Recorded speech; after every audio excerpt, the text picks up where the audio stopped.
Alright, this video is actually being done from my Chromebook. As you can see, the camera's not very good quality. I guess I gotta upgrade soon. But anyway, stepping out of my comfort zone. Now I'm going to do some album reviews, or just one in particular, since I just did his book. This is going to be a controversial one. A lot of people hate this album, even though it's a great album. But TSOL Hit and Run, what people would say was their sellout to metal years. It seemed like everyone was okay, even with Jack leaving when they had Revenge and Change Today. But people really give this album hate. I mean, it is kind of funny. Look at Joe Woods. Hey, I know this isn't good quality, guys. I'm sorry. Ron kind of looks normal. So anyway, this rendition, just like the few albums before, it has Mitch Dean. He played. What's the band? The Joneses. Joe Wood. I think it was the Hated. Still today, I think Joe Wood is one of the best singers of all time, especially in punk rock. Little trivia. I've talked to Joe a bunch of times over the phone and done some interviews, which I kind of never transcribed. But anyway, he was actually the first choice when Vince Neil left Motley Crue by Nikki Sixx to sing for them, and he turned it down.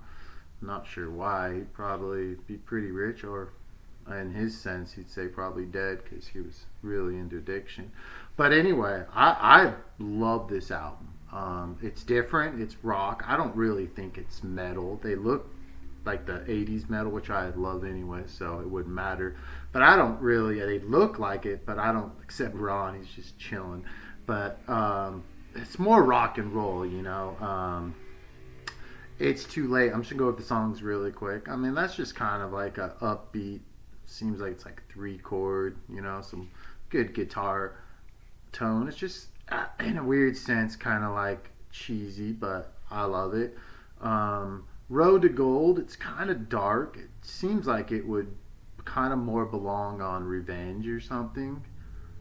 Still a good song. The Name Is Love. I don't know.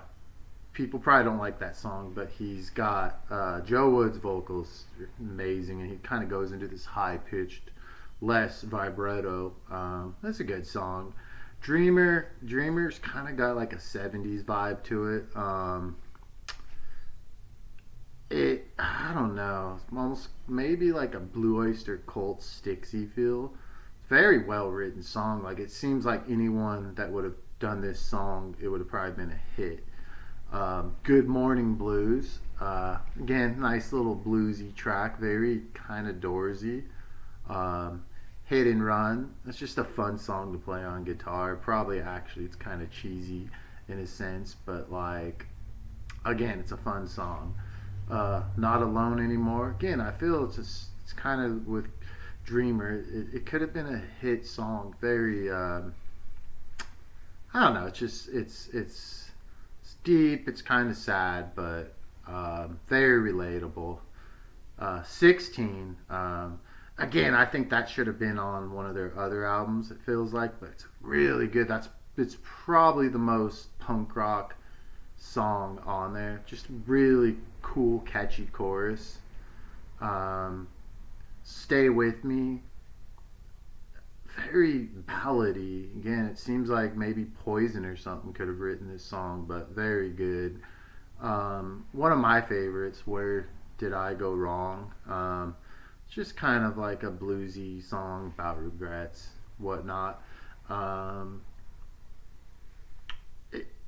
I don't know. It's probably my favorite song.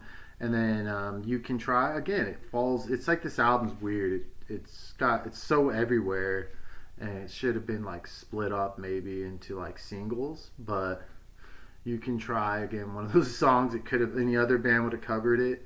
If they didn't have like a really bad record, they would have been big. And the song that's not on this album, Road to Gold, is actually probably the best one. I didn't mention it because it's not on here. It's on the tape I have, but that's a very, very dark song. And I think it was originally supposed to be on Change Today. Anyway, I love this album. My favorite TSOL album, and I love TSOL Jack, is probably Revenge. Just excellent tone. This album, they kind of went, I guess they were steering more mainstream. And I like in a recent interview with Mike Roach, he said, and no other member ever did this, they always just talk trash on this era. He said the only thing that TSOL did wrong of this era is not change the name. They were good enough to have their own leg to stand on. I'm sure this video will get hate if it even gets seen, but anyway, I rate this album probably like a 7.5. The only reason it doesn't get a 10 is because the songs are just kind of everywhere.